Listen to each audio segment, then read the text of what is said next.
Good morning, good afternoon, good evening to whoever might be out here, wherever you might be in the world. Welcome to Emergency Management Associates, coming to you from the Area Command 392 miles west of Kitty Hawk Beach, North Carolina. We want to welcome everybody here who has joined us on the Emergency Management Associates Network tonight. Thank you for being here.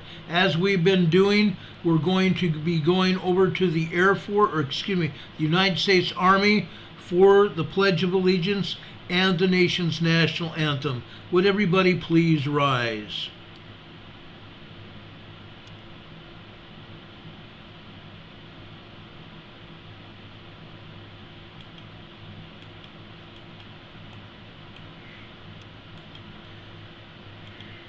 I pledge allegiance to the flag of the United States of America and to the republic for which it stands, one nation, under God, indivisible, with liberty and justice for all.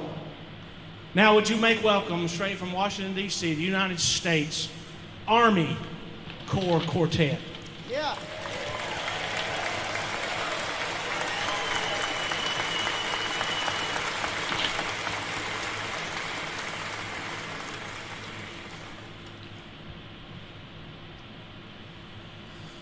Oh, say can you see by the dawn's early light what so proudly we hailed at the twilight's last gleaming,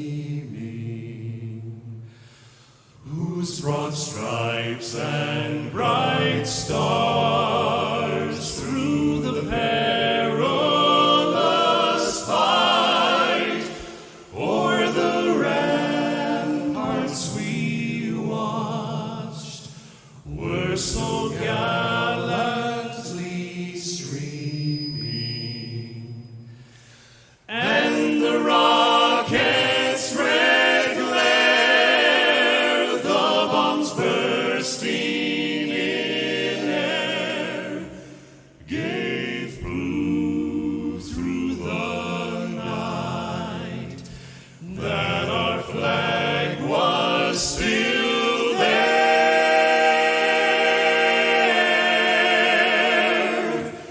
Oh, say does that star-spangled banner yet wave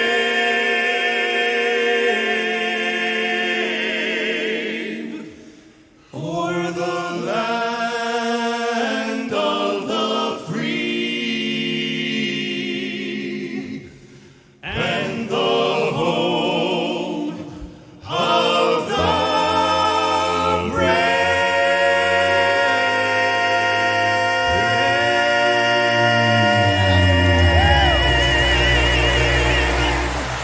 Oh, yeah! Come on, folks, let them know it.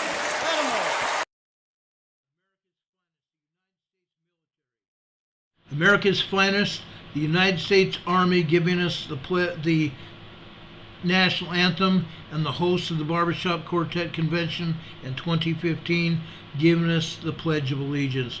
We appreciate these great men who serve here in the United States Army that have done this great thing for us. We also appreciate our men and women in the U.S. Armed Forces around the world. God bless you all. It doesn't matter what field that you're in, what particular part of the armed forces you're in. It just matters that you chose to serve your country. For that, we tell you thank you for your service. May we also say that to our men and women of our allies, United States allies here around the world. God bless you all.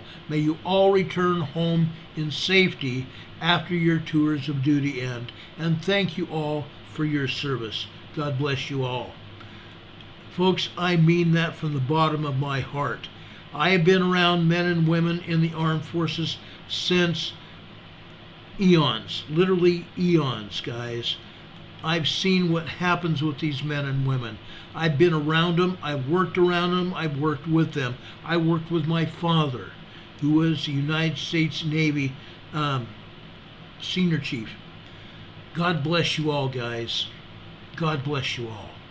I have some people to thank for some things. I went to the post office today, and our friend Gerald from Irwin, Pennsylvania, sent me a card and sent us a check, and we really appreciate it.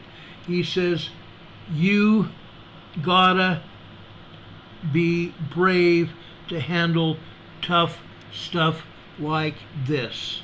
You gotta be brave to handle tough stuff like this. It's a puppy dog. It's a little puppy dog. I love dogs, guys. You know I have some little kids with 4 legs and a waggy tail here. I love those as my own children. George says here, or Gerald says here, good thing you're hanging in here. He says, for the record, please excuse my handwriting, post-stroke tremor in dominant hand. I'll give what I can when I can, and thanks for your efforts. Please, thank you, and thank the mods. It was a beautiful card, guys. This isn't just about me, it's about all of you. I appreciate and love each and every one of you. I love your cards and letters.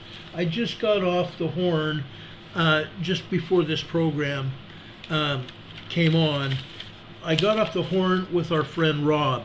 He may be already in the chat here. I appreciate him. Just like Rob, all of you, each one of you mean the world to me. I talked with our buddy Art Robinson in Chino, California earlier today. He's a great man as well. He's had 3 heart attacks. 3 heart attacks. And I love him to death as well. Now, I want to tell you about a young man. This young man is 30 years old. He's got really bad, he has really bad autism. I want to show you what he made for me. Okay? I want to show you what he made for me. Okay? Look at this. Okay? Look at this first side. There's a ship. There's also a northwest plane. These people that sent this to me live in Minneapolis, and I want to thank them for this. I want to thank their 30-year-old son for doing this for me. In that first frame, you see a ship and a plane, okay? In the next, what do you see? Another locomotive. Another locomotive. Okay, let me bring it in here. There's a full train here. There's a full train. Reading and Northern Railroad. Okay? Look at that. Okay? You can buy tickets by calling that number, making a reservation. Look at this. Okay? Let me move this here. I want you to see this. Isn't that cool? And then a bus, a Greyhound bus, reading and Northern Railroad. Isn't that really cool? Okay? And then a letter in a post stamp on the end of it. This young man drew this and painted it for me. Okay? Look what it says here. It even has my name here. It even has my name. Now, folks, oh, I'm sorry. There's one more car here. There's one more car here. Okay? I showed you that. Okay? There's one more car here. It's a caboose. In the caboose, we have a bunch of animals. Okay? Isn't that cool? I love that. I really love that. I nearly cried when I opened this afternoon. I did cry. I will be honest with you. I did cry. I had a hard time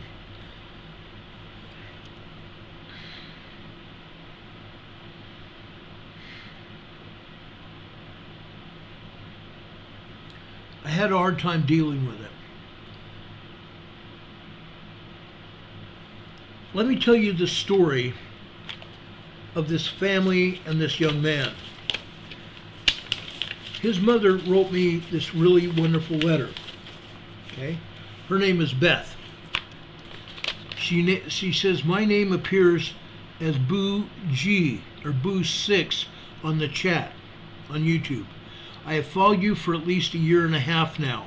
I work odd hours, so I don't always get to listen to you, but I truly appreciate the wisdom and info that you share with others. My husband and I run the video cameras and the stream at our church here in one of the toughest neighborhoods in Minneapolis. When the CV happened, our governor only allowed 10 people into the church for almost 5 months. We were only allowed to be there if we were involved with the stream, the YouTube production. We have one child. Our son, named Andrew, who is now 30 years old, was born with autism. Andrew started drawing and painting at age 7 and has not stopped. He was allowed to come to church with us during the CV lockdown. Andrew's passion trains, especially steam locomotives, is evident. I watched him if he wanted, or I asked him if he wanted to make a train for each church member during CV out of cardboard from more recent moving boxes. He made a train like this for everyone. And then we surprised our pastor one Sunday morning by taping them to the pews, taping the trains to the pews each morning, representing an audience that could not be there. So the preacher would have an audience to talk to during the CV time period. Andrew taped these trains to the pews. Okay? Isn't that just great? Isn't that just wonderful? Okay? It's unimaginable. He taped them to the pews where each church member typically sat. When I found out that you like trains, I told Andrew, and he spent weeks making this train for you. It's a real locomotive in Pennsylvania, he says. He prays for your health every night with us, and often when we have small group prayer at church also. I hope you like this and that it's not too big. May the Lord bless and keep you. Thanks for all that you do and share. I love how you care about people just like Jesus. Sincerely, Steve, Beth, and Andrew. Guys, I thank you for that. Please give Andrew a hug from Ron. This was a wonderful gift that I will treasure for as long as I live. They also, I think, took a picture of it. Again, the picture has my name on it. Isn't that just great? Isn't that just great? I appreciate that so very much. I made a mistake yesterday in saying that Scooter Pie's mother died. It wasn't Scooter Pie's mother. I thought she might have. I'm sorry for that. I made a very bad mistake in saying that. I hope everybody will forgive me. Gladys died, and we paid tribute to her as well yesterday. Gladys has been a member of our group for a very long time. We appreciate her very much. We're going to miss her. There's a lot going on, guys. I have a lot to talk about tonight. We already paid tribute to our country. Baseball opened up today. For the first time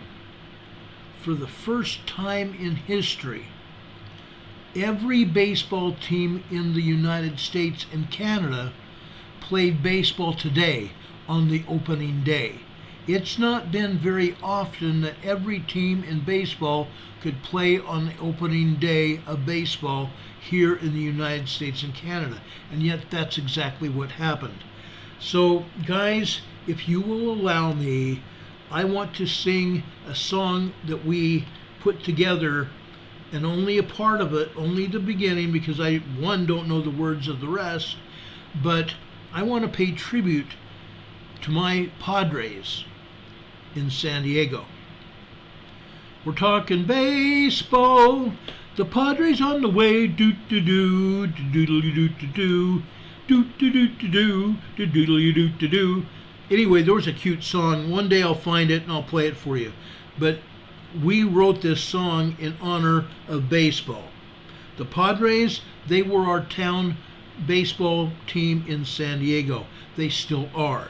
They're still playing there in the Petco Stadium in downtown San Diego. I want to pay tribute to every team in baseball today. It's a wonderful thing. It really is. I want to thank everybody that's here in our chat room today. Demon Catman beat everybody in. That's cool. That's really cool. We appreciate all of you being here with us. Dawn, Demon Catman, Victor, Nora's here, Diana, NanoGaff is here. It's wonderful. Nora's here. Lamb is a Light is here. My friend S. Nord is here. Our friend S. Nord. Candace Egbert is here. Let's see who else is here. Elizabeth is here. Ruth St. John. Carol West is here. Carrington is here. We appreciate that. Joseph is here. A lot of us are here, and I appreciate all of you being here with us. It means a lot to me. Folks, we have a huge tornado outbreak. This tornado, and Florence Stone is also here. Thank you very much. She says it's a gloomy day in Umpqua Valley in Oregon. It's a gloomy day in a lot of places, including here. It was fairly warm today. Folks, we've had some storms that have kicked up since early this morning, and they are pounding Arkansas, they're pounding Oklahoma, they're pounding Indiana, they're pounding Ohio. They're also coming up this way. Tonight we're supposed to get 50-mile-per-hour winds and possible rain and tornadoes tonight. Guys, let's pray together that we will be protected, that we're going to be protected. Thank you very much, everybody. Please pay attention. Please help each other when it comes necessary. Okay? Carolyn Martin says, hi from windy Denver. Hi, Carolyn, from windy North Carolina. We're here. How about that? Nancy Wolfer is here. Starbright Pam is here. Ginger Gal is here. Thank you so much, Ginger Gal. From Missouri, where they've had their share of tornadoes as well. Lucian Bickerhoff is here. That's so wonderful. We have a full house here tonight. I'm hoping we can get a lot more. Before we go on tonight, please give us a thumbs up before you forget and leave. Please stick around for the majority of this program tonight. We have a lot of things to talk about, and I asked you last night to think of preparedness questions that you might have in regards to your preparedness or our overall preparedness for emergencies or disasters that are happening within our own countries, our cities, or our towns. It's unreal, guys. It's unreal. Victor says in the chat that it snowed stuck a few days ago. I think the storm series through Tuesday, spring weather, will begin with that, or after that. I hope you're right. I hope you're right. Juanito is here. Thank you for being here, Juanito. Juanito's from the Imperial Valley, east of San Diego, in the southernmost county of California. Thank you for being here, Juanito. God bless you. We love each and every one of you guys. We really do.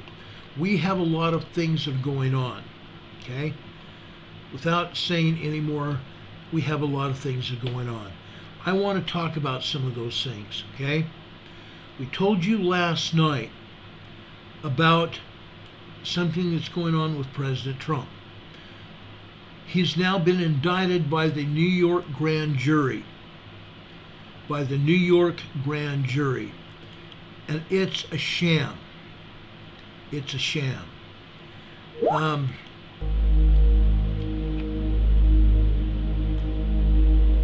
everything that he's been convicted with, or not convicted with, but indicted with, is false. Okay? It should never have happened. It really should not have happened. The DA over there is going to end up going down over this, as well as the entire Democrat Party. I pledge allegiance to the flag President Trump of the United States of America. has been doing nothing but trying to help this country. The President administration and the rest of the Democrat Communist Party have not. They've tried to destroy this country. They jailed 6 people that were in the January 6th event over at the Capitol in 2021. And to the republic for which it stands. They're in jail at 9 p.m. every day. They stand and sing the pledge of, or the national anthem. Every day at 9 p.m. they stand and sing the national anthem. They're not just singing for President One Trump. nation, under God. They're praying and singing for our entire country and the world.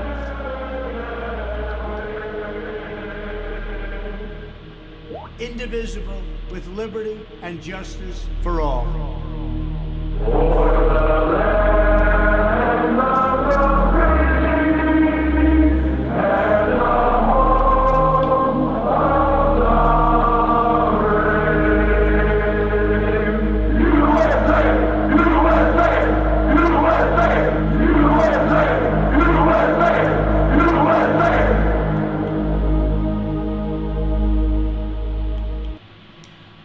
Folks, there's a lot going on in our country. Our country is coming apart, literally coming apart at the seams. This picture here means a lot to me, and I brought it to you now. The storm has arrived. We don't have to talk about the storm coming. It's already here. Our country is being divided. It's being walked on. And we may not have a way out. And I'm telling you that. We may not have a way out. And we may not have a way out for quite some time. Nancy says we won't let it. And I pray that we won't. I pulled this earlier today and I wanted to play it. There's a reason. Please pay attention to what Charlton Heston as Moses is saying. The Lord of hosts will do battle for us. Behold his mighty hand.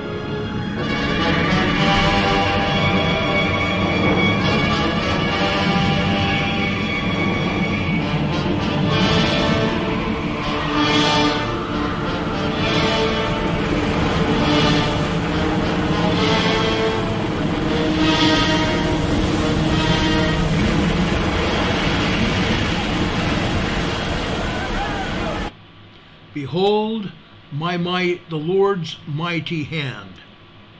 Behold the Lord's mighty hand. Okay? Who parted the Red Sea? It wasn't Moses. It was the Lord. It was the Lord.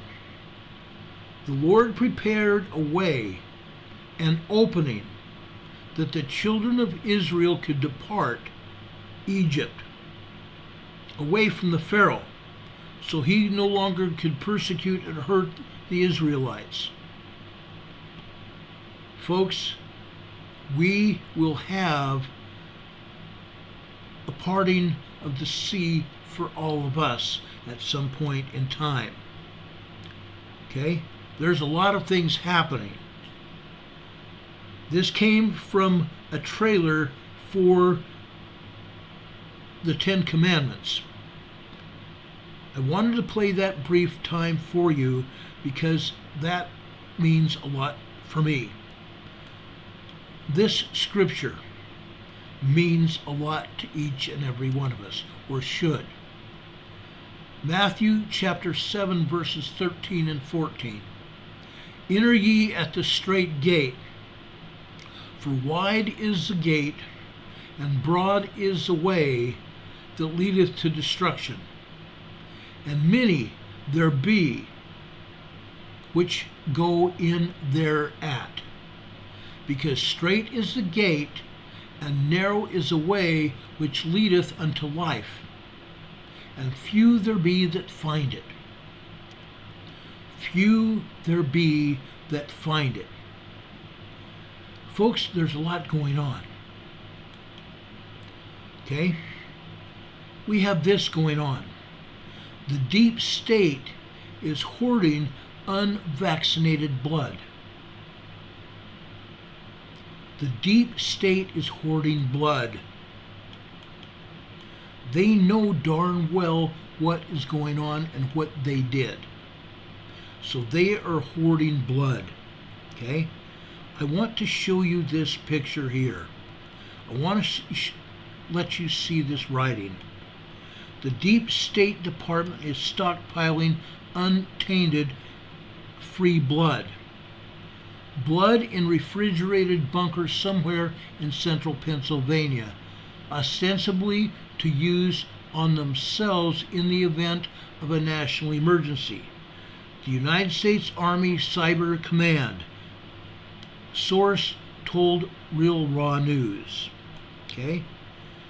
They've intercepted emails in which Dr. Richard Otto, Chief Medical Officer for the Bureau of Medical Services, wrote to Anthony Blinken that the well, quote unquote, was secure and held 50,000 pints of unvaccinated blood from unvaccinated donors. The email said existing blood would have to be destroyed and replaced every 35 days, suggesting it for reasons unknown. It kept whole and refrigerated instead of frozen. Okay? This is what they're doing. This is what they're doing. I went in this morning and pulled information that suggested this very thing. Okay? Otherwise, it would not have made it on my air. Now, I want to show you this. Okay? There's been other intercepted correspondence that alluded to the well's location. On February 15th, Dr. Carrie Fowler, Special Envoy for Global Food Security, asked Otto about whether 50,000 pints were enough for all of us, and whether he had scouted usable blood beyond that we have what we have in Pennsylvania. He says, if all of us means the entirety of the United States bloated State Department, which employs 72,000 overpaid swamp creatures, 50,000 pints would hardly accommodate a mass casualty event where tens of thousands suddenly need a transfusion. The deep state's interest in obtaining unvaccinated blood piques the military's curiosity because the regime has adamantly insisted that vaccinated and unvaccinated blood were equally safe. The FDA has said on multiple occasions the Food and Drug Administration has confirmed there is no evidence to support concerns related to the safety of blood donated by vaccinated individuals. They're telling lies to the public, our source said. We have a good idea why they're hoarding it. Only blood from unvaccinated donors, because the deep state, at least most of it, is unvaccinated. They never did get it. Okay? We know that for a fact that Anthony Fauci, Deborah Birx, who you remember standing with President Trump at the beginning of everything, okay, that lied to President Trump, and Francis Collins were unvaxxed. Excuse me. Okay? This was confirmed by tests when they were arrested. The whole deep state apparatus wants to stay free excuse me, of pollutants. And that's been proven in emails that they have seen. Okay? Part 2. He referenced an email Otto had sent to HHS Director Javier Becerra in late January.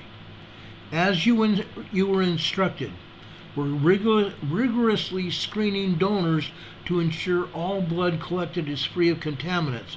Unfortunately, we pushed the stick so hard it's become more and more difficult to find those donors. You notice I'm trying to get through some words so I don't have to say that word too many times.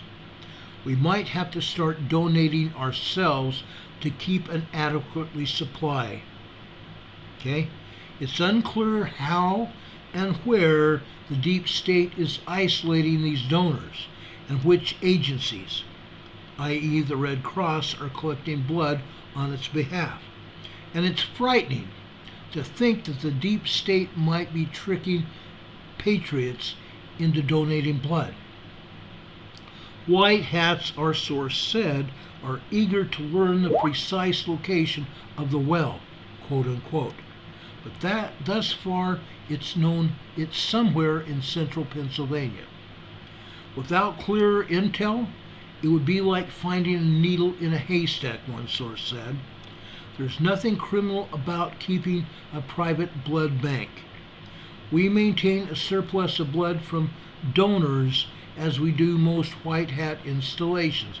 But HHS, state, and that agency, okay, that one agency that we will not name here for any reason whatsoever, that agency and the FDA are duplicitous, saying one thing and doing another, and their motives are nefarious.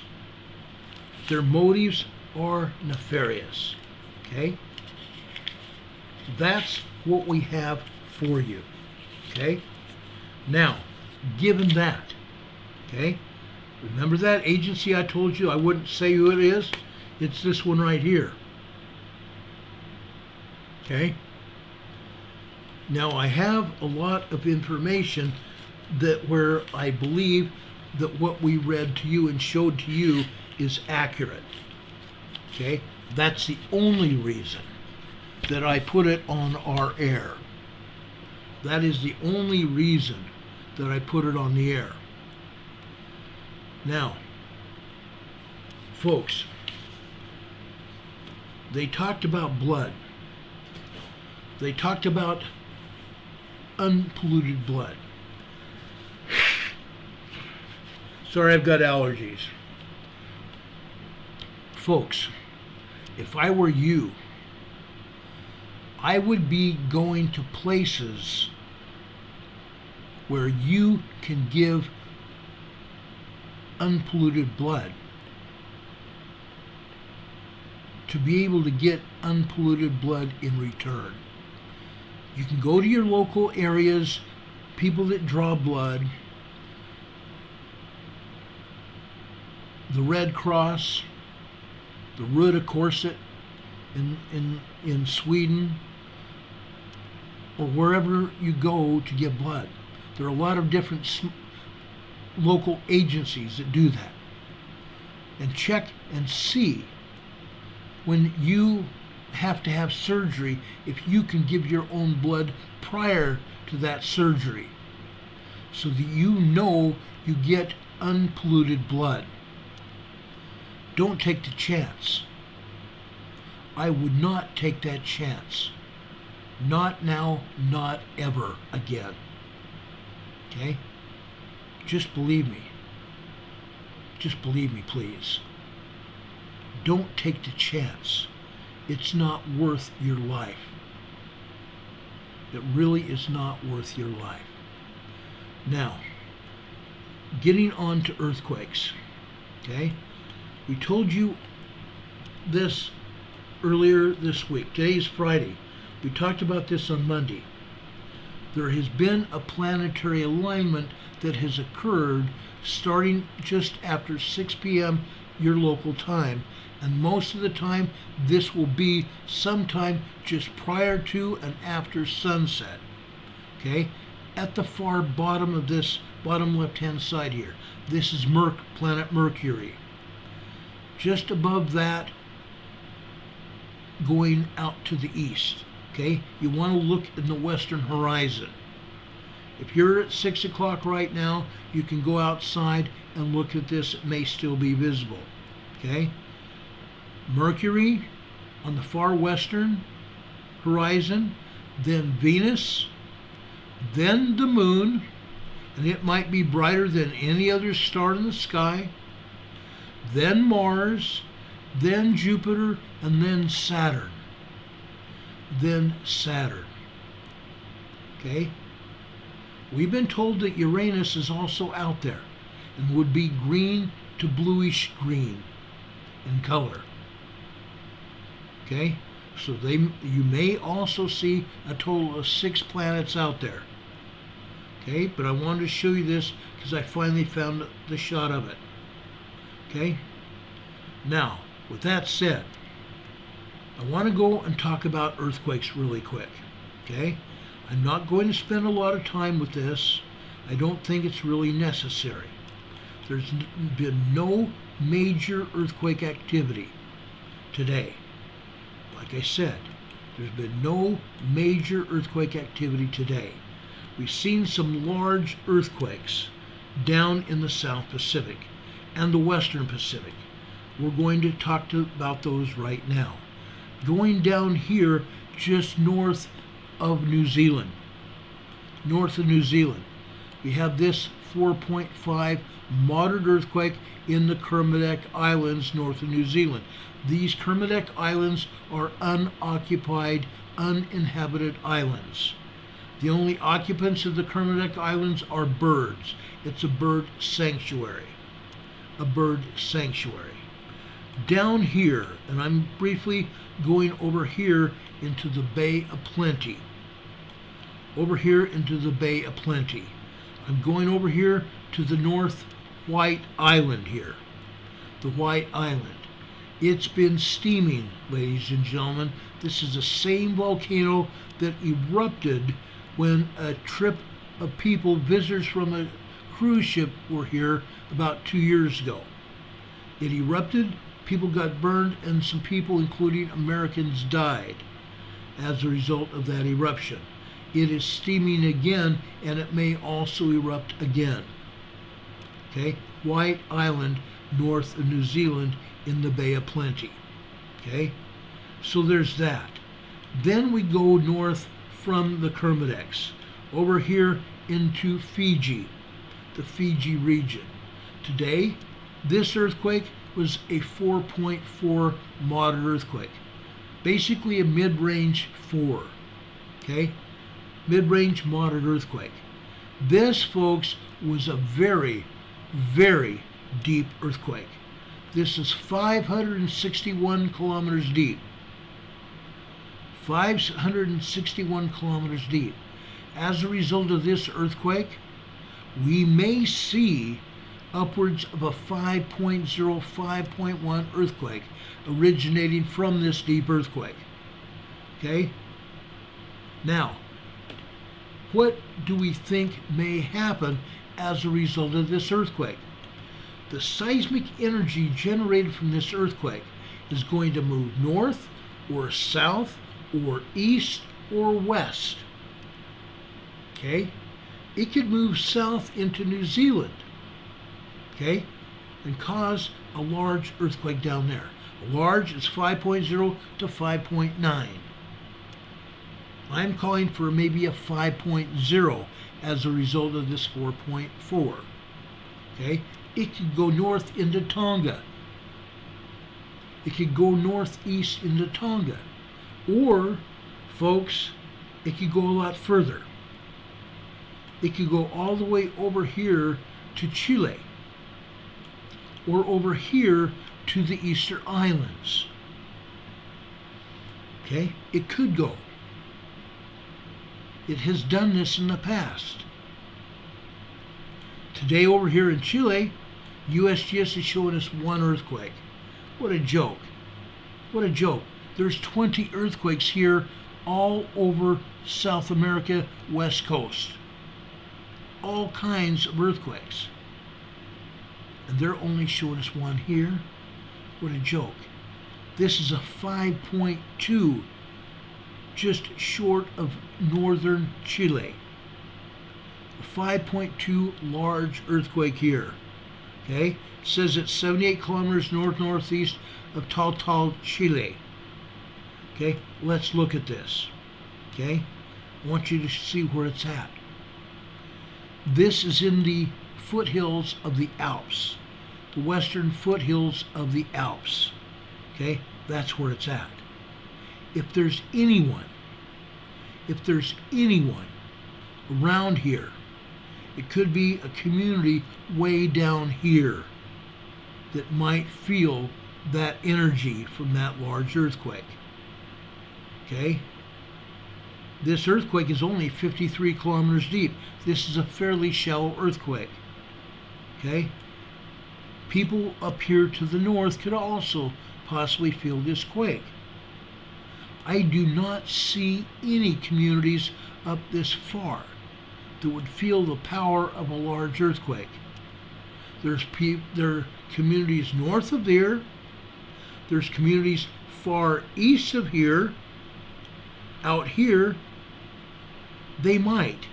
But this is the top of the Alps here. There's nobody living here. There might be people that are hiking out here. I kind of doubt it, but there might be. This is also a region at the top of the Alps here. Or not the Alps, I'm sorry, the Andes. These are the Andes Mountains, okay? There's nobody living up here. But there are communities all over this side of the mountain. Over here in Argentina. They may have felt this quake, or at least part of the quake. I don't think that they would have felt the full power of a large earthquake here. But they might have felt a 4 or a 3 here. A 3.5, 3.7, 4.4. That's possible. Okay? But this is in the Andes Mountains here of South America. Okay? But there's also another earthquake. Okay? Let's go down over here. There's also another earthquake here that we want to talk about. Okay, this is a 4.5, also in the northern Fiji region. This is also another deep earthquake. This is a 4.5, 549 kilometers deep. A 4.5, 549 kilometers deep. Folks, this is another deep quake. This energy could also go north, south, east, or west. But this earthquake will propagate at least a 5.2 to 5.3 earthquake over the next 3 to 10 days, as well as that other earthquake. So folks, what we're saying, as a result of 2 moderate earthquakes over here in Fiji today, we may see 2 large earthquakes within the next 72 hours to 10 days, either in this region or over towards Chile, or just west of there in the Easter Island area, or this could also go someplace else here. Where do you think it might go? How about the Solomon Islands? Vanuatu. Vanuatu's right close. It could hit in Vanuatu. It could get hit further west over here in the Solomon Islands here. Or it might go further west over here to Papua New Guinea. But needless to say, it's going to go. It's definitely going to go. Okay? Now, I want to go down here in the southern Indian Ocean. This is the Antarctic Ridge. The Antarctic Ridge. This is the southeast Indian Ocean. We have a large 5.6. This is a mid-range large quake. Okay? This is 6.2 miles deep, 10 kilometers deep. This, folks, is a dangerous earthquake. If it had been on land, people may have gotten killed or at least severely injured, and there'd be property damage here. But this is out in the ocean. The ocean waters out here absorb the seismic energy. Okay? But out here, okay, this is also a 4.8 magnitude earthquake on the Antarctic ridge. It's also only 6.2 miles deep, shallow earthquake. It's going to remain there. Yes, the seismic energy is going to continue to move, but not like a deep earthquake. Not like a deep earthquake. We have earthquakes over here in the south central part of Indonesia. Okay? This is a 4.8, relatively shallow, 62 kilometers deep. 4.8 earthquake near Nusa Dua, Indonesia. Just north and east is another 5.0 earthquake. USGS downgraded to a 4.9. This is a 5.0 magnitude earthquake in Rutang, Indonesia. Okay? Going up north into the northwestern Indian Ocean up here is another 4.2 earthquake. This is in the Andaman Islands out here. This is a 4.2 moderate earthquake in the Andaman Islands, fairly shallow depth of 126 kilometers. Okay? This is just what the USGS wants us to see today. Over here in the north central part of Indonesia, in Tobelo, Indonesia, this is a 4.6 earthquake, 70 kilometers deep, fairly shallow. Over here, north of Papua New Guinea, we have a 4.5, also 6.2 miles deep, 10 kilometers deep. No big deal. It's in the ocean, no problem. It's 115 kilometers south of anywhere, south of any islands or humans. Going up here, just further off the coast, southeast of Japan, we have a 5.4 large earthquake here in the Bonin Islands. The Bonin Islands, it's 73 kilometers deep, not a big deal here either. Okay, let's go up close to Japan. Okay, this is just off the coast of Ofuato, Japan. Ofuato, Japan. Okay, Honshu. This is a 43. This is a 4.3 shallow earthquake here. Okay, I believe for the most part, the ocean waters absorbed the shock of this quake as well. We have another earthquake between Honshu and Hokkaido here. This happened today. This is in almost the same location where we've had 5.6, 6.0 earthquakes here. Today it was another 5.0. USGS downgraded to 4.9 again. The 0.9 society is alive and well. 49 kilometers deep. Not a big deal. Okay? The ocean waters absorb that shock wave as well. A large earthquake out in the ocean. Not a big deal. Okay? You don't see any earthquakes this time over near Kamchatka, Russia Peninsula. We have very few earthquakes over here in the Aleutian Islands today. Atka, over here in the Andreanof Islands. Okay? This earthquake is here today. This is a 1.9 tremor as well as another series of quakes. Yesterday was the first time we only had one tremor here. But notice these other tremors here still. Okay? This one here is a 2.4 magnitude earthquake, the largest of the swarm of quakes here. Okay? Why are we having earthquakes here? Why are we having earthquakes? Can you say volcanoes? These are magmatic earthquakes here in the Aleutian Islands here. Okay? In the Aleutian Islands. These are magmatic associated earthquakes. Okay? The only other earthquakes we have here, I'm going to go up here and show you here. We have to go pretty far. Okay? This is Dutch Harbor. We've seen earthquakes here before. This is only a 1.5 quake, 5.4 kilometers deep. Not a big deal. Not a big deal. Yes, there are volcanoes here, like right there. There's also a known volcano right here, Shishalden, I believe it is. Okay? Shishalden. But that earthquake isn't going anywhere. That tremor happened in an area where we really don't have to worry about it right now. We go north. We have some more tremors here. This is Hayden, Alaska. Okay? East of Port Hayden, Alaska. This is a 1.7, and this, folks, is a 1.5. Not a big deal. Over here in the Cook Inlet here, this is a 2.1 earthquake. A 2.1 earthquake, minor earthquake. Over here is a different story. This is Old Ililama Volcano. Old Ililama Volcano. And guess what? We've got a bunch of tremors here. And look at this. Another 2.2 earthquake at a volcano. At a volcano. This volcano is steaming.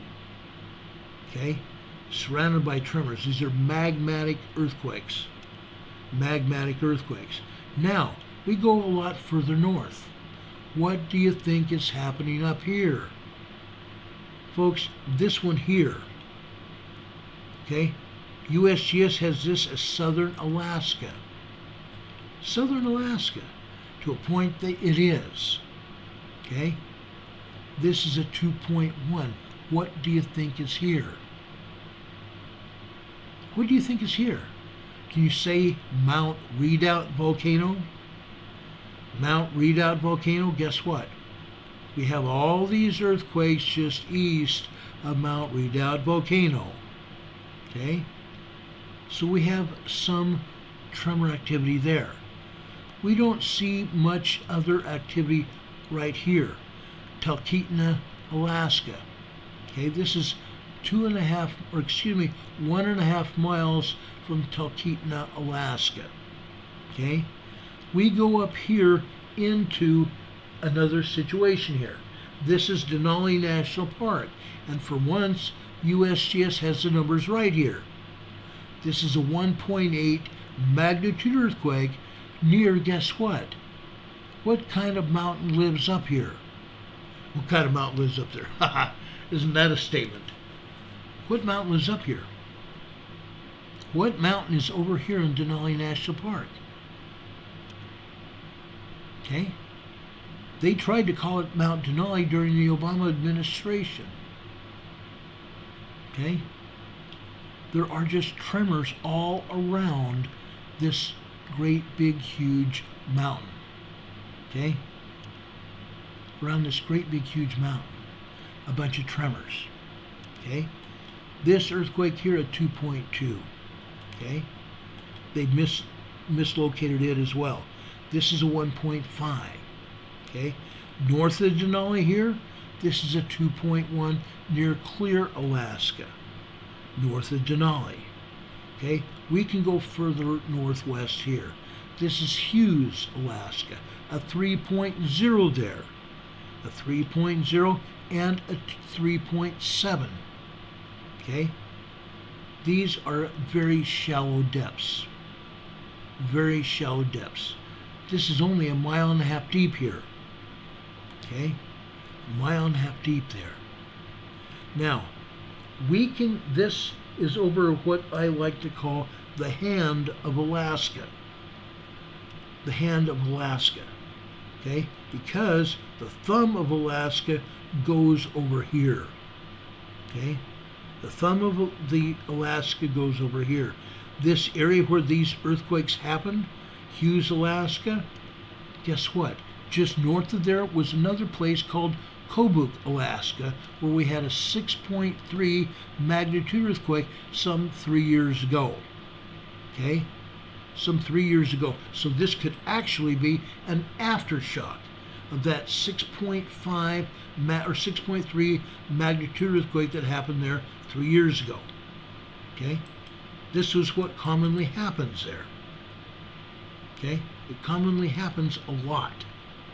A lot. Now, other than that, we can go down here over towards Juneau. Down here yesterday we had a 2.1 over here by Juneau, Alaska. We also had one up here further north in Canada in the Yukon Territories, a 3.1 in the northern Yukon Territories. Okay? But we come down here, we don't see much happening here. This is very interesting. USGS doesn't report on it. There's been some tremors happening here around Queen Charlotte Island here. Tremors happening here around Vancouver Island, excuse me. Okay? You can see one here right there. Okay? This is a 0.9 microquake. Gauges, Canada. Gauges, Canada. Over here, this is Deming, Washington, with a 1.8. 1.8. This is a 1.4 near Darrington, Washington. What do we know about Darrington, folks? Anybody that's been with me over the past 4 years would know that Darrington is also a site where we have volcanoes, although we have no cones or craters in this area. However, Darrington, Washington, if anyone has been there, has a lot of lava basalt, or basalt lava. Darrington, Washington. Okay? This area is a volcanic area. Okay? Basaltic lava all over there. Further south, this is a 1.7 tremor. This is at White Center, Washington. White Center, Washington. Now, today over here at Mount Rainier, okay? USGS has this at 22 kilometers east-northeast of Ashford, Washington. It's not 22 kilometers. It's not. It's more like 25 miles northeast of Ashford. It's at Mount Rainier, a volcano. A volcano, guys. This is over on the northwestern rim of Mount Rainier. It's actually almost a mile deep. Almost a mile deep. It's a 0.2 microquake. And it's not the only microquake here. There's actually earthquakes that are hitting Mount Rainier. We showed them to you yesterday. USGS won't be honest with us. They never will be. We drop down to Mount St. Helens, guys. What do we have here? Going right down the center of this volcano. This is a surface quake. They won't tell us any more than that. They say it's a 0.0 quake, minus 0.0, a surface quake above sea level. Guess what? This is 1.8 kilometers deep, just under a mile deep. It's not a surface quake. It's not a surface quake. This may be a tremor or an earthquake. But again, they'll never tell us on the map, will they? They'll never be honest with anyone here. If one of these volcanoes erupts, they're not going to tell us till it's too late. They're not going to tell us until it's too late. Okay?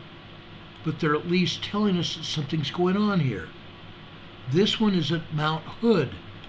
This is Mount Hood, just down the slope of Mount Hood on the southwestern slope. This is a 0.2 microquake, and folks, they're calling this 7 kilometers. Okay, 7 kilometers. Guess what that is? That's 3 miles north-northeast of Government Camp. Guess what? This is on the flank of Mount Hood. This is on the flank of Mount Hood, not 3 miles north-northeast of Government Camp. Government Camp happens to be in the foothills of Mount Hood. It's not 3 miles north-northeast of Government Camp. It might be a quarter of a mile or so up the side of the volcano. The side of the volcano is called a flank. A flank. Okay? Again, they're telling us about tremors happening at our volcanoes, when we know darn well we have earthquakes there as well. Now, we have this earthquake here in Oregon. This they have as 2 miles. 2 miles east-northeast of Beaver Creek, Oregon. This is a 1.1 tremor. 1.1 tremor here. Okay? Let me zoom in for you. Let's show you a good reality check of where this earthquake is. It's out in a field here. Okay? It's out in a field here near Beaver Creek, Oregon. Okay? Now, it was kind of interesting yesterday because there was an earthquake in Los Angeles, and I found it. Would anybody like to favor a guess on where that earthquake hit? Where do you think that earthquake may have hit in Los Angeles? Right underneath a swimming pool. Directly underneath a swimming pool. It was a 1.7 tremor. Nobody felt it. The water at that swimming pool might have jiggled a little as a result of that tremor, but I will bet you nobody felt it. Right underneath the swimming pool in Los Angeles. Now, this earthquake here, off the coast of Oregon, this is another earthquake off the coast of Bandon, Oregon, a 3.4 small earthquake. A 3.4 small earthquake. This is 216 kilometers, about 150 miles west-northwest of Bandon, Oregon. Okay, I'm going to say it's west of Bandon, Oregon. No north-northwest at all. Okay, this is west of Bandon, Oregon. It's on the Blanco fracture zone here. You see that line running from the southeast to the northwest here? That is the Blanco fracture zone. We had one here earlier this week. Okay, we had a 4.1 here earlier this week. We go south, right along the coast of Oregon. Okay, this is just barely 10 miles west-southwest of Brookings, Oregon. This is a 2.7 magnitude minor earthquake. A 2.7 magnitude earthquake just off the coast of Brookings, Oregon. Okay? Brookings, Oregon. Right? There's a bunch of faults here. You can see them here. You can see the red lines here in the Pacific Ocean. It's out here. Okay? The earth is shaking. The earth is shaking. We go further south. Okay? These are aftershocks of an 8.0 earthquake that hit here months ago. This is a 2.4 magnitude earthquake, minor earthquake, okay, 19 kilometers deep. 19 kilometers deep. But a 2.4 earthquake near Petrolia, California. This earthquake just east of there in Rio Del, this is also an aftershock, a 1.8 aftershock of that 8.0 magnitude earthquake that hit here. Okay? Down here in California. This is the geysers, guys. Welcome to the geysers, a geothermal area here where man has dug in to the crust of the earth to retrieve steam from this here volcano. It looks like a lake. Yes, there is a lake here at the top of the volcano. This is the Clear Lake volcano. Man has dug many times into this volcano, into the upper magma chambers. Okay? I've got pictures of all the drill sites where man has dug into this volcano to obtain steam to power what else? To power turbines all over this area. There's something like, I want to say 80 turbines here now. I've got pictures of all of the facilities here, all over this area. All of these earthquakes are a result of man drilling into the volcano here. What happens? Seismic energy finds those drill holes and it shakes the rock. It fractures the rock at the drill holes, okay, causing earthquakes, such as this one here. This one's a 1.0 tremor. 1.0 tremor. This one here is a 0.7 microquake. They get to be a lot of microquakes all over this area, okay? But there's also minor tremors and also small earthquakes occasionally, okay? But this is why. This whole area has tons of drill points. Tons and tons of drill points. I have lost count of all the drill points. I've got pictures of them. I've got pictures of all the turbines as well. I've got pictures of all the turbines that are on this mountain. Okay? This is in Sonoma County, California. Wine country, California. Okay? But they've got like 80 different turbines here. It's a huge place. Okay? Someone once told me that there were like 42 turbines. I counted them. There were 80. For example, this one right here. Look at these turbines here. There are 10 turbines right here. There are 10 turbines right here. Okay? You can see them. 10 turbines there. They're literally all over the mountains here. There's white pipes following the road beds here on the sides of the roads. White piping carrying steam from the volcano, carrying that steam to the turbines, to power turbines to produce electricity here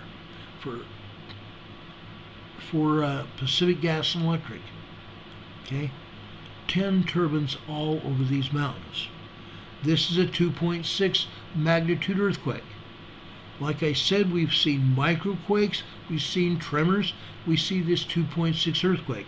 Right next to it, a 1.3 tremor here at the geysers. Okay? This happens all day long. This one right here just happened.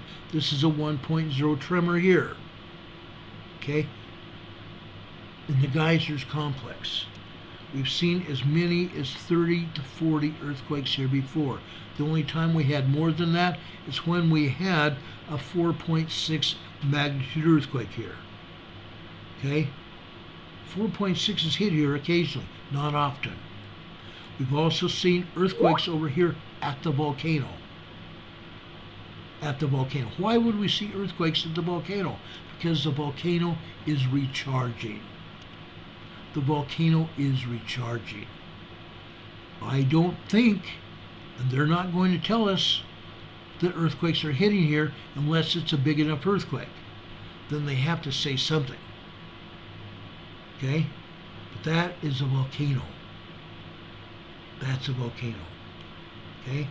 We have some more earthquakes just east of San Francisco Bay. This one here is in Alamo, California. Guess what? This is right between Hayward and the Calaveras Fault. Two of the most dangerous earthquake faults in this area. This is a 1.5 tremor. Just north of there, in Pacheco, California, is another 1.3 tremor. Okay? Further south, just east of Monterey Bay, this one is on the Hayward Fault. This is in Gilroy, California, a 0.7 tremor. West of there, guess what?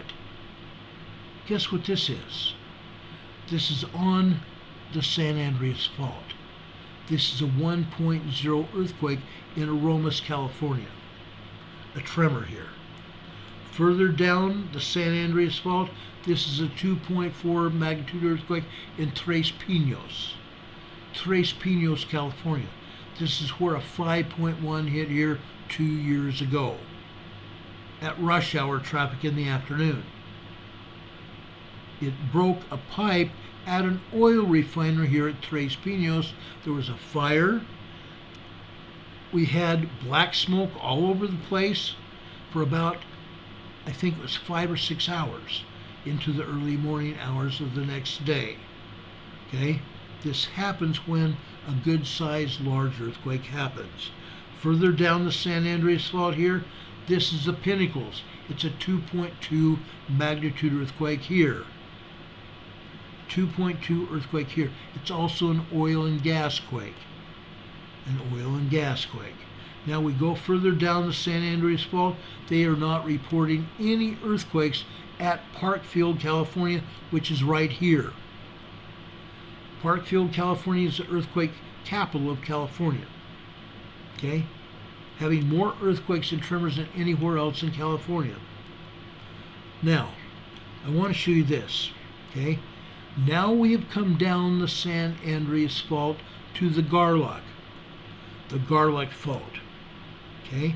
The San Andreas Fault intercepts the Garlock Fault here north of Los Angeles in Southern California here. Okay? Then the Garlock Fault reaches up into Ridgecrest and Trona, California. Prior to Ridgecrest, we have an earthquake over here in Bodefish, California, which is a volcano area. Bodefish, California has a 1.0 magnitude tremor because of magmatic events. Magma-caused earthquakes. Magma-caused earthquakes. Over here, northeast of the Garlock, also in, this one is over in, oh, come on. Guess what? This is over in Cerros Valley. I believe it's a 1.6 tremor.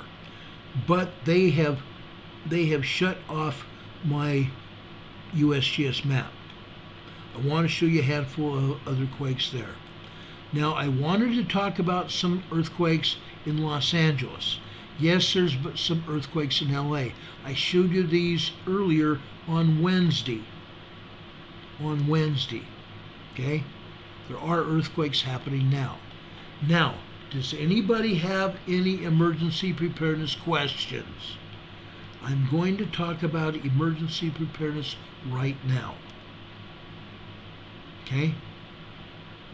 I want to talk about emergency preparedness right now before we go any further. Okay? Why do I want to talk about emergency preparedness? Because I told you that there's a buildup of seismic energy in Southern California, didn't I? When I talked about earthquakes on Monday over about the Cascadia earthquakes, I told you that there's earthquakes coming all the way down here in the Southern California.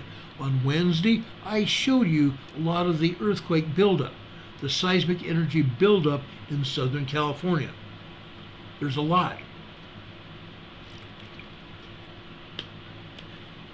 There's a lot. Now, Lisa Spencer's here in the chat. She's found our channel. Thank you very much. She's talking about a buildup of geological events coming over around Santorini near Greece. Okay? Yes, there are. Okay? There is a buildup. But we've seen this happen before around Greece.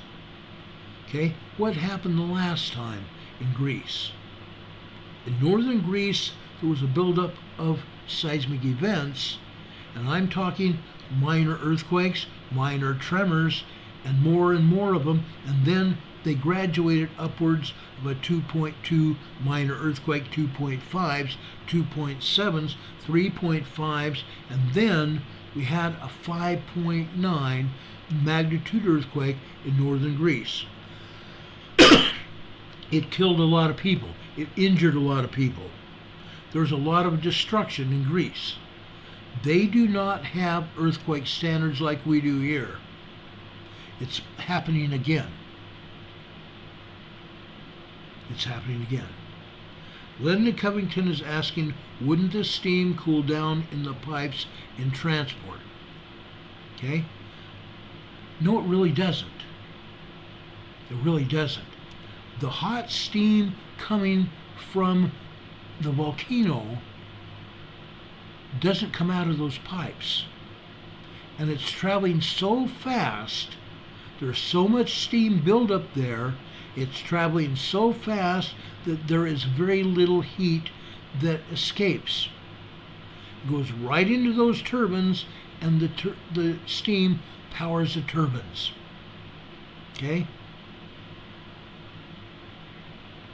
The steam powers the turbines. Okay? Steam powers the turbines. Now, folks, Rob just said something in chat that's very important. Everyone should have at least 3 to 4 months worth of food and water. Folks, with everything going on, I would at least have 3 to 4 months worth of food and water in your home. In and at your home. It's not just earthquakes that I'm worried about. Okay? What did we talk about last night? Okay? We talked about political upheaval. It's happening with what happened in New York City last night, indicting a former United States president. Never been done in history. That president is innocent of the charges. These are all trumped up charges, excuse the pun. And I didn't think it was a pun. Lamb is the Light is asking, if we have an EMP event and we're in a car, would you leave the car immediately and head for home? Folks, if there was an EMP event, some people don't know what an EMP event is. Let me explain that. An EMP event could happen in several ways. Number one, we could have a major coronal mass ejection from the sun. When it hit Earth, and it would hit Earth within a matter of hours, literally. It could be even within about an hour, depending on the intensity of the coronal mass ejection. We're talking about plasma radiation hitting the upper atmosphere of the Earth, causing an electrical check, which would knock out our power, a Carrington-style event. The Carrington-style event would knock out our vehicle's electrical system. If you have a newer model car that is younger than about a 1980 model car, or possibly even a mid-70s model car, or the mid to late 70s model cars might have a computer in the car, you're going to be knocked out. You're not going to be able to drive. Your telephones won't ring. Your mobile phones, your cell phones will not ring. Guess what? They'll be destroyed also. Okay? You're not going to be able to communicate. So the question is this: would I get out and start walking home? Probably. I would probably have to leave the car where it's at and head for home. Would it be possible for the car to start again? I doubt it. I highly doubt it. The power of those CMEs that would do that would discombobulate your car's electrical system. And it's not the only thing that could do it. Say someone wanted to place a dirty BOMB, or Russia would launch a missile to the United States, or Iran, or China. And they wanted to place out a missile with a nuclear warhead that would detonate above the Earth or at the Earth, at the surface. If it was a large enough megaton weapon, it's possible that they can knock out a quarter or half of the United States power and send us back into the 1800s with no power.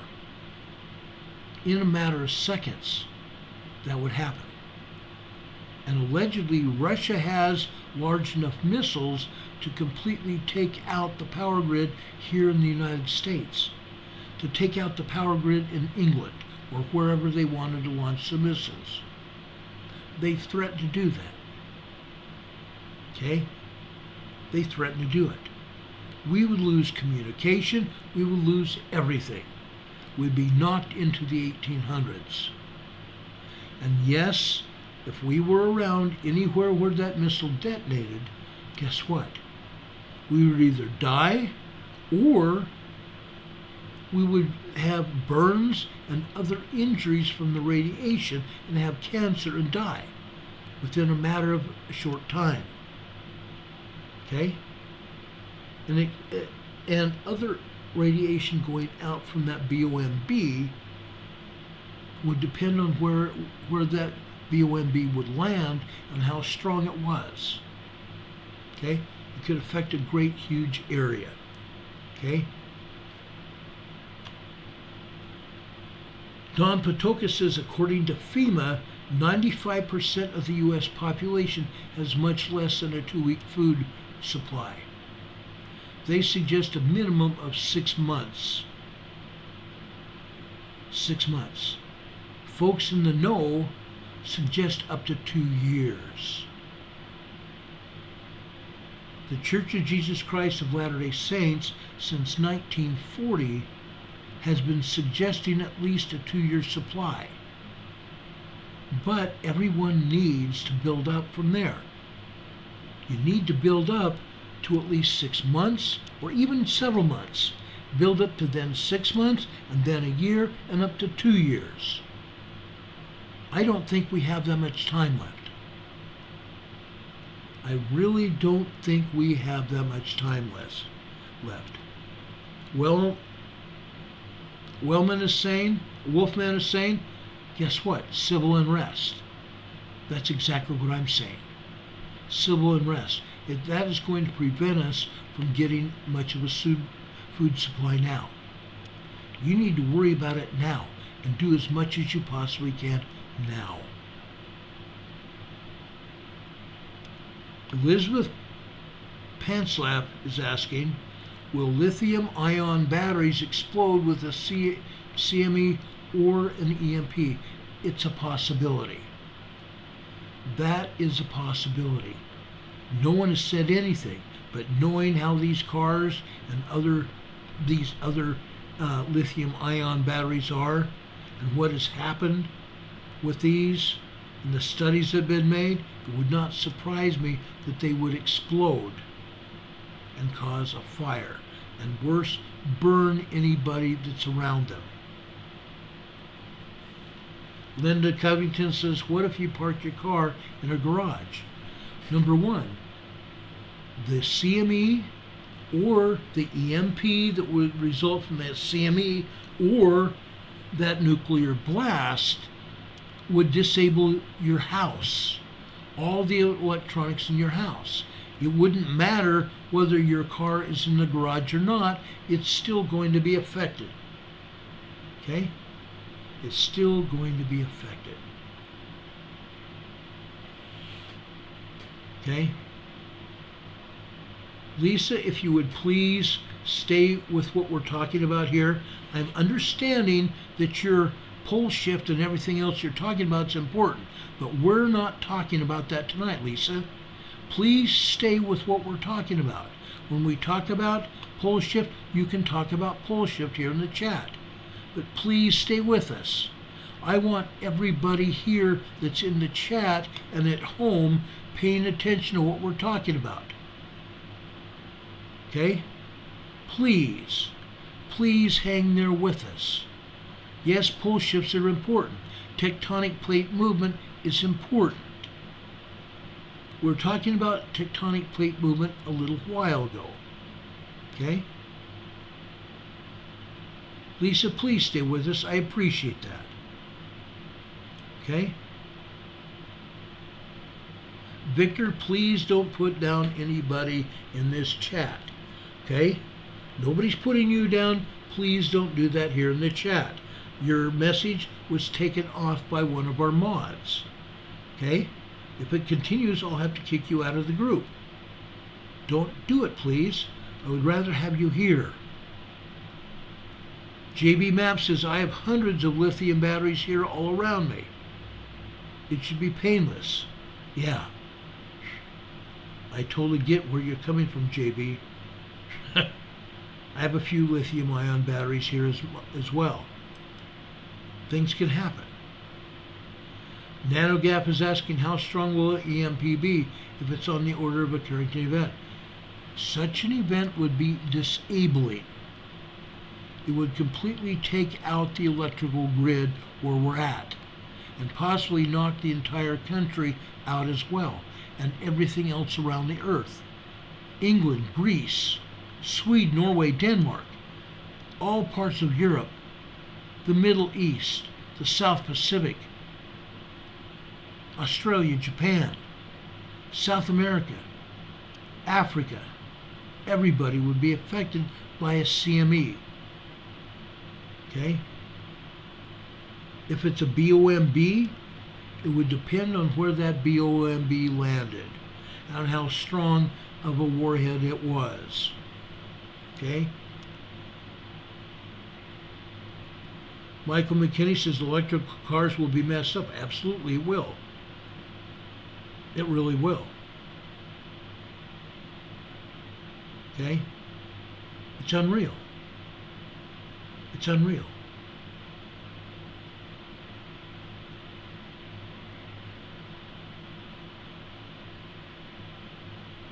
It's unreal. NanoGap is asking, are human tissue, plant tissue affected by an EMP? They could be. They could be. It depends on how strong that radiation is when it hits you, when it hits the earth.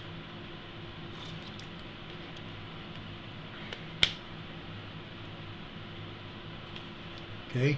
It'll knock out all electric stuff. Okay? Everything electric will have some kind of effect on. Okay? It's a fact. Lamb is the light saying leaving the safety of the car would be so hard to do. I agree. How long do I stay in the car? I would probably stay in the car for at least a few minutes and then decide where you're going to go after that. Where are you at in the car? You have to ask yourself that. Where is the nearest town? Where are the nearest facilities? Where can I go where I'll be safe? Or where my children will be safe? How am I going to get in touch with my family? Did you tell your family where you were going? Lamb is the light is also asking about pacemakers. Well, guess what? Pacemakers are electronic devices powered by batteries. Yes, pacemakers would be harmed. Pacemakers would be harmed. Protect Yourself says, about the portable oxygen for my mom. I could not call this morning. Can I call tomorrow? Yes, you can. Yes, please call me. I do have some solutions for you if they can work for you. I hope they can. Okay? Not a problem. Okay? Not a problem. Yes, pacemakers could be an issue. Wolfman says, I bought a second inverter for just an event. If you have something else to be able to protect that inverter, you'll be fine. Okay? You'll be fine. It's called a aluminum wrap bag. Okay? An aluminum wrap bag. Or, guess what? How about this? How about a well-protected metal trash can with cardboard around the inside of the trash can and a lid on top of the trash can that also has a very heavy cardboard inside the lid of the trash can, and all of your electrical and computer equipment in that can? Guess what? You now may have a chance of saving all of your electrical components if they're not touching the inside of that metal can. Okay? You can make yourself a protection, a Faraday cage. You can make yourself a protection, a Faraday cage for your equipment. Okay? Kimberly Hopkins says it might be a good thing to have a solar generator. Yes, if you have that solar generator inside a Faraday cage when that CME hits. Then it will protect your solar generator, your solar panels, your solar generator, your inverters, everything. If you can't, they're going to be useless as well. Okay? Yes, Starbright Pam says there are some videos here on YouTube on solutions. You can check YouTube. You can. There are several people that have Faraday cage, how to build a Faraday cage here on YouTube. I've discussed this over my previous channel. I guess I'm going to have to discuss how to build a Faraday cage here on this channel as well. Okay? GB Map says you can make a decent Faraday cage from a trash can if you use the metal cans. Watch out, as people have been stealing them to make Faraday cages. Okay? Keep yours in a garage or inside your house so nobody knows what you're doing with your trash can. Can ferro cement work as a Faraday cage? No. I would say no. Okay? I've not seen any write-ups on that as yet. If you see a write-up, let me know about it. Send me an email. Okay? Send me a message and tell me about it, and I'll look into it. Michael McKinney is asking, how much warning will we have before a CME? Not much. If it's a missile, you might have 2 or 3 minutes, depending on where that missile is coming from. Russia said they can have a missile here in 2 to 3 minutes now, not 30 minutes like was in the past. If it's coming from the sun, you might have 30 minutes to an hour. Okay? And they may put out a message from the government saying a CME is en route. But that's all the warning you'll get. And if you're not near your television set or have your phone or a radio tuned to a talk radio station, guess what? You're going to be out of luck. Or have a radio tuned to the weather station at 160.550, 164.500. Okay? A police scanner, for example, tuned to the weather channel. Here I have 162.500 where I live. Okay? And no, Michael McKinney says Biden is no help. No, Biden will never be of any help. Okay? Biden won't be of any help to anybody. Biden is a puppet. Okay? Biden is nothing more than a puppet.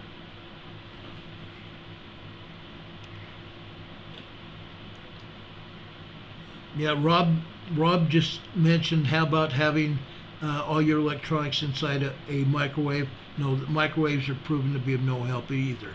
Okay, it's like Don Patoka just said here in the chat. There's too many holes around that microwave. In front, in the glass, there's too many holes there where CME electricity can get in and knock it out. No, you need to build a Faraday cage. People have talked about microwaves in the past. No, that's not going to work. Lama's Light says, oh, there goes my camo outfit, LOL. Yeah. Yes, Wolfman, I'm glad we can at least make you laugh at least.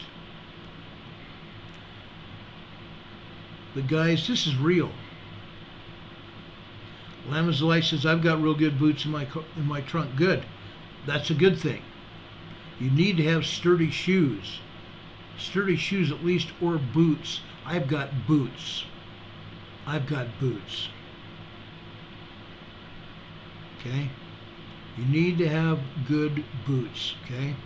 Diana Large says, I have plain sweats, tennies, jacket, and what I need in my backpack. That might work for you. That might work for you. Right now, if you're in Denver, the snow might be melting. You might get away with sweats, a jacket, some good shoes, and that kind of thing, and a good emergency supply kit. You might get away with that. Okay? Linda Covington says there's submarines in the water in the Atlantic Ocean along the East Coast. Let me give you a hint, guys. There are Russian subs off the United States East Coast and the West Coast. There's some U.S. submarines, or U.S. and Russian submarines off the coast of England right now, and Norway. Okay? Kimberly Hopkins says boots will be necessary, but make sure you broke them in. If you have not broken in your boots, you're going to get welts on your feet. You're going to be so sore. You're going to get so sore. And those sores are going to be bad. Make sure your boots and shoes are broken in. Ruth St. John says, can we bury the electronics? Would that work? No. They have to be completely out of sight of those electronic rays. Like I said, build a Faraday cage. Look into what a Faraday cage is. Look into how you can build one. Okay? Rob52 is also saying the Gulf Coast as well. Yes, I believe we may have some Russian subs off the Gulf Coast as well. Okay? They're all over. It's proven. Okay? These are all great questions. Kimberly Hopkins says, start wearing them in now. Yes, you can wear your boots almost any time. My boots are well broke in. I used to wear them when I was a cop, and they're still good boots. They're great. I've got like 3 pair of boots. Yes, you can make a Faraday cage easy and cheap. Diana Large said that here. You can make a Faraday cage fairly easy and fairly cheap. Okay? You can do that. Any other questions here? These are great.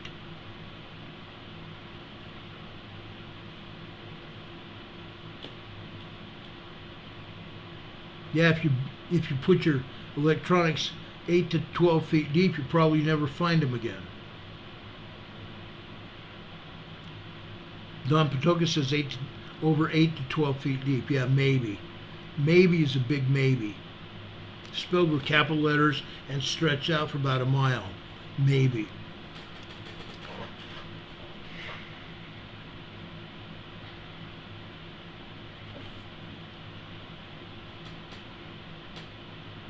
Any other questions about Faraday cages, CMEs, EMPs, electrical problems? Do you have any questions at all about that?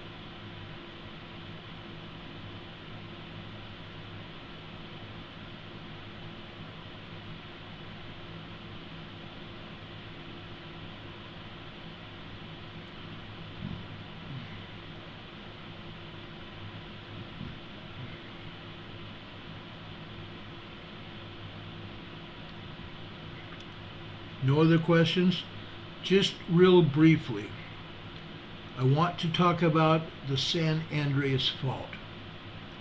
The chance of a big San Andreas earthquake has increased by the ridge crest tremors. The tremors that have been happening out in the Searles Valley, around Trona, Ridgecrest, around Long Pine, California, up around that whole area. I'm not going to just say one area, around that whole area in the Mojave Desert. Okay? Every time we get a new tremor out there, it increases the chances of a larger earthquake on the San Andreas Fault. A study was done right after the Ridgecrest quake. Okay? All of those earthquakes, according to that study, have increased the chance of a larger earthquake on California's San Andreas Fault. The study was published in the Bulletin of Seismological Society of America about 2 years ago. It says there's now probably a 7 to 8% chance of an earthquake of magnitude 7.5 or greater. 7.5 or greater, even within the next 12 months. Now, some of that area is along the 160-mile long Garlock Fault, which runs along the northern edge of the Mojave Desert north of the San Andreas Fault. That increased likelihood in turn would cause there to be probably a 10% chance of a large earthquake on the San Andreas Fault in the next year. In the next year. Linda Covington is asking, how long would the EMP last? It could last minutes, it could last hours, depending on where that EMP came from. The sun or a BOMB. It could last minutes or it could last hours, depending. And how many BOMBs would be there hitting the ground in your area, or hitting above ground, launching the EMP in a much more wider area, much wider area. Okay? Any Faraday cage you build, you must have it sealed, insulated, and grounded correctly. If you don't, your equipment is going to go bye-bye. Okay?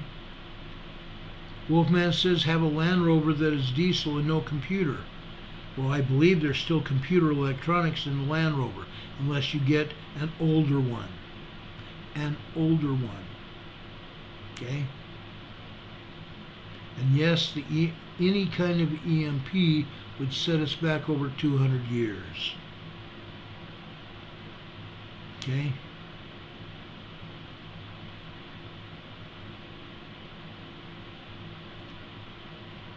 Now, the chance of a large quake on the San Andreas Fault has roughly tripled from what it was even last year.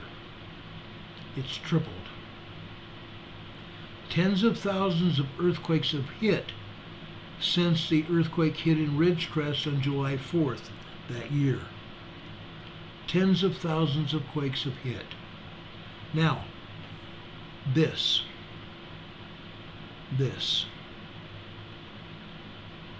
Elizabeth is saying that most flashlights have an LED bulb. These bulbs use microchips, so probably they would not last either. They would have to be protected in a Faraday cage as well. Okay? And Don Patoka is saying EMP is an issue even for a B-52. And it's a real issue. It's a huge issue. Okay? It's very much a huge issue. Okay. Anyway, getting back over here to the San Andreas Fault issue here. One plausible scenario involves the Ridgecrest, California quakes, triggering a larger earthquake on the Garlock. That's a possibility. And then that earthquake would trigger a seismic event on the San Andreas Fault. The chances of such event happening are small. But another plausible scenario that's not mapped involves a rupture of faults southeast of the Ridgecrest quakes. Okay? Now, we need to look closely at what would happen. Okay? Last night we watched here the movie San Andreas. Now, yes, the producers and the Panavision and Paramount Studios that filmed it took a lot of lead into how they filmed it. But quite honestly, guys, guess what? It's pretty correct.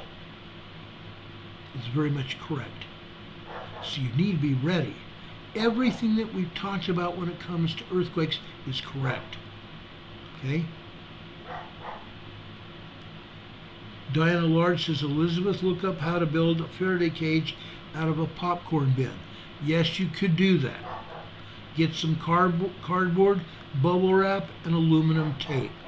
Now, when it comes to aluminum tape, you need to be very careful, because even duct tape has its frailties if you line your Faraday cage, say a garbage can, and tape together your cardboard. The aluminum in your tape could cause an electrical jump from the can, which would help fry your electronics inside your Faraday cage. So you do not want to use aluminum tape inside your Faraday cage. If you use tape of any kind, make sure it's heavier duty tape, but not aluminum tape. Don't do that. Don't do that. Okay? And most people can do this, okay? Yes, Elizabeth is saying that the Faraday cage that you have, your aluminum trash can, needs to have great fitting lids. And if you do that, line that lid with cardboard. Line it with cardboard so it helps protect the sanctity of your Faraday cage. Okay?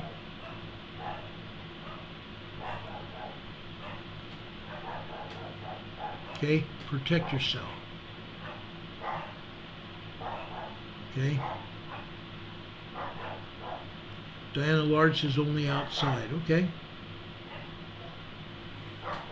Just protect yourself. Girls, stop it. Crystal. My kids are yelling, basically. PK all day paranormal says, will power stations work from an EMP? Power stations won't work. They'll get knocked out as well as everything else. That's why we're talking about this. Okay? If an EMP, whether it's from a missile or from the sun, it will knock out the power grid. The power stations won't work. Hey, my dog stopped. That's pretty good. Metal sheds, unless you made your metal shed into a Faraday cage where there's no possibility of that roof or anything leaking stray electrical radiation into that shed, then it might work. But that's an awful lot of steel or aluminum that you put around that cage. So there's no chance of electrical energy coming from the outside into that shed. You have to think about that, and you have to ground that shed into the ground as well. Okay? Elizabeth says you have to have that shiny metal aluminum tape on the outside of your cage. Very real. On the outside. Do not put it inside. Okay? Do not put it inside.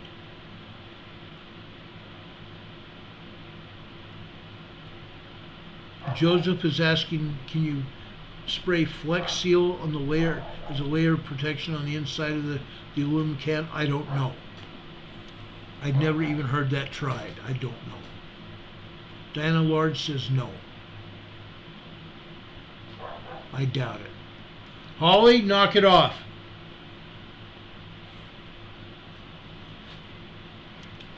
Now we have a lot of stuff going on here. We have a storm coming in now. Okay, we have a huge storm coming in now. We're going to have 50+ mph winds tonight. I took my flags down earlier this afternoon. Protector says I was a high voltage worker. Forgot, hope I don't get called. I agree. I hope you wouldn't get called either. Okay, but granted, I'll bet you would be. Okay. Oh, Palomar had a 4.5 earthquake. Palomar Mountain had a 4.5 earthquake tonight. Wow, that's a big deal. And folks, that earthquake came from San Jacinto Fault. That earthquake came from the San Jacinto Fault. That's a big deal. That's a huge deal. Okay? That's a huge deal.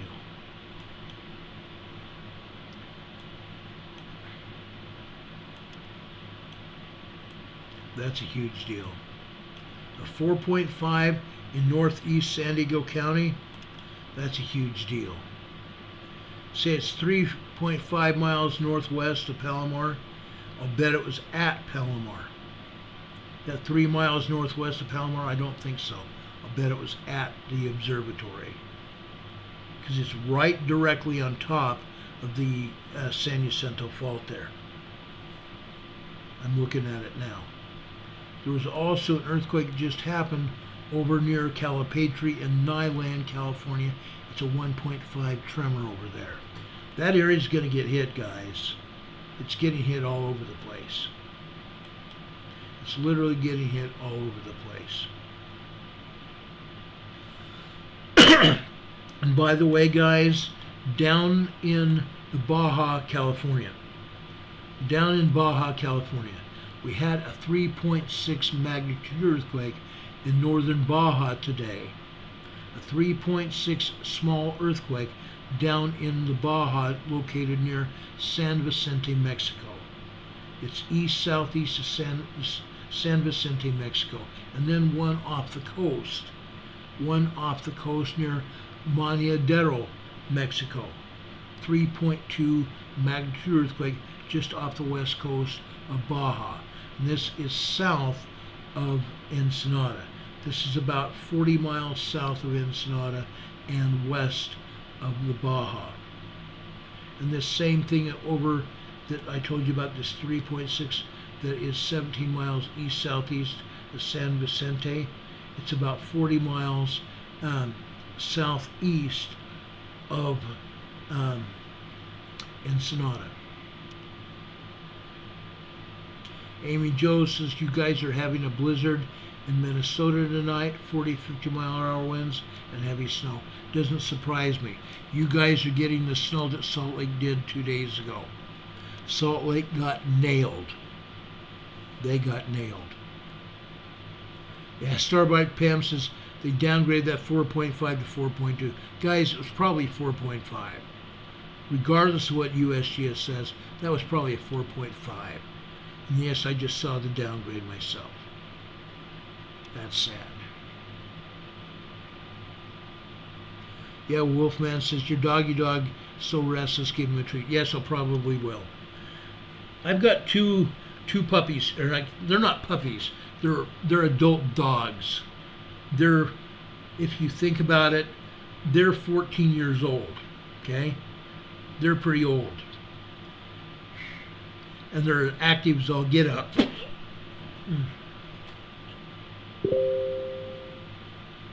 Bougie says, thank you for showing Andrew's train. He just got home and started watching. I appreciate that, guys. Thank you. Yes, tell Andrew I love his train. I got choked up watching it, looking at it today. It was really wonderful. Really wonderful. Guys, I'm going to get out of here right now. We've been on the air 2 hours. Does anybody have any questions before we leave tonight? Does anybody have any questions? Just so you know, also, I put a video link to Glenn Beck today. You need to go check that video link that's down just below this video here, down in our program description. You need to know what Glenn Beck talked about today. It's important, okay? It's very important. Yes, please, guys, give us thumbs up. We have 97 thumbs up.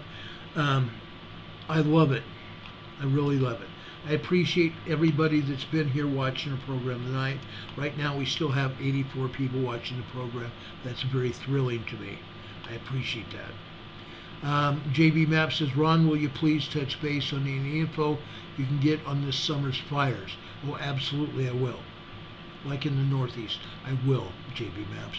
You and I need to keep close contact about that, by the way. Everything we've talked about in the past is spot on.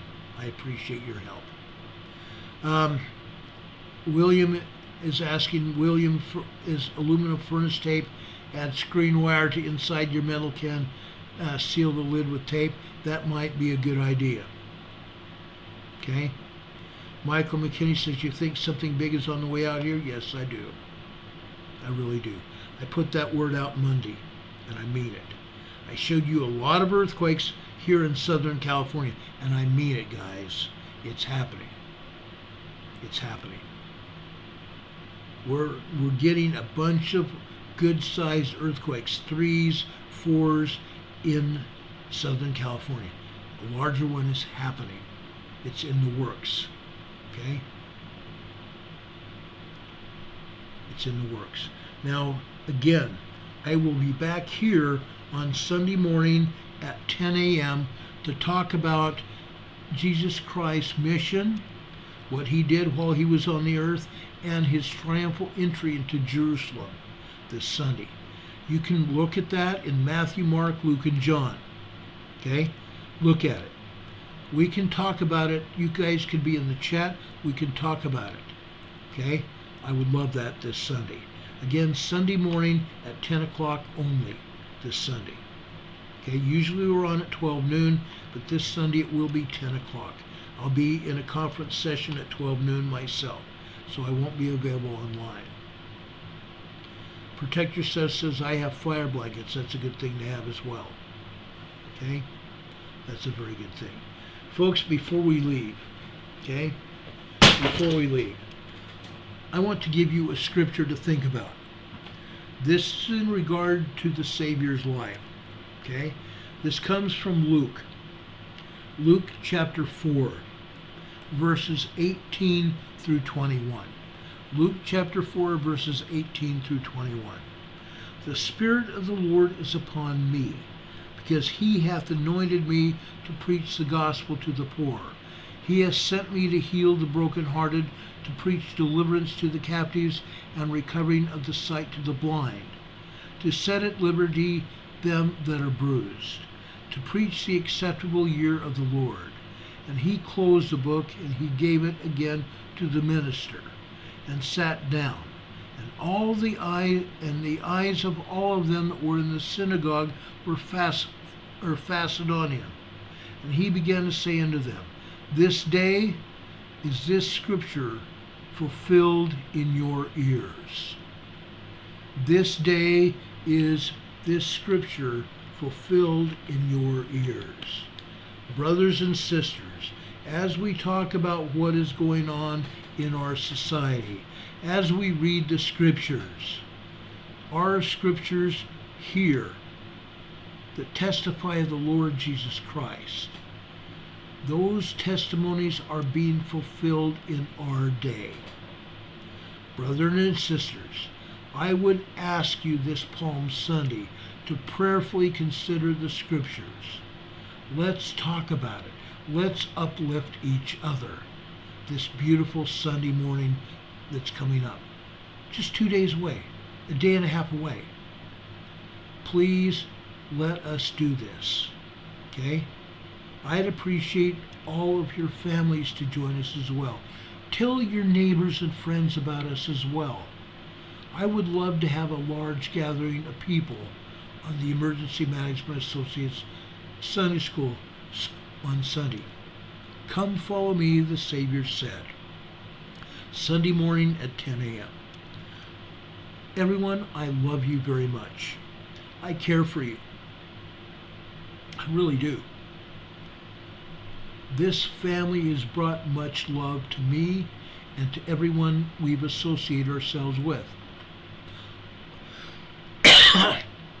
We surround ourselves in love. Demon Catman says, thank you, Ron. Blessings to you. Thank you, Mod Squad and the EMA family. Blessings to everyone. Much love. Take care and be aware. I second that. God be with you guys. Yes, Jesus Christ is coming back, as Rob is telling you in the chat. Say your prayers. Help us preach the gospel to those people who need it. Help us bring the gospel into people's lives. That is the whole purpose to this channel, to help us bring the gospel of Jesus Christ into as many people's lives as possible. I love you. I love you more than anything. May God bless us this day and always. May God bless us especially during this special time of year, that we will feel the Lord's Spirit in our lives and in the lives of our family. God be with you, brothers and sisters. God be with you till we meet again. We will see you on the other side. Have a great night, everybody. See you soon. Good night.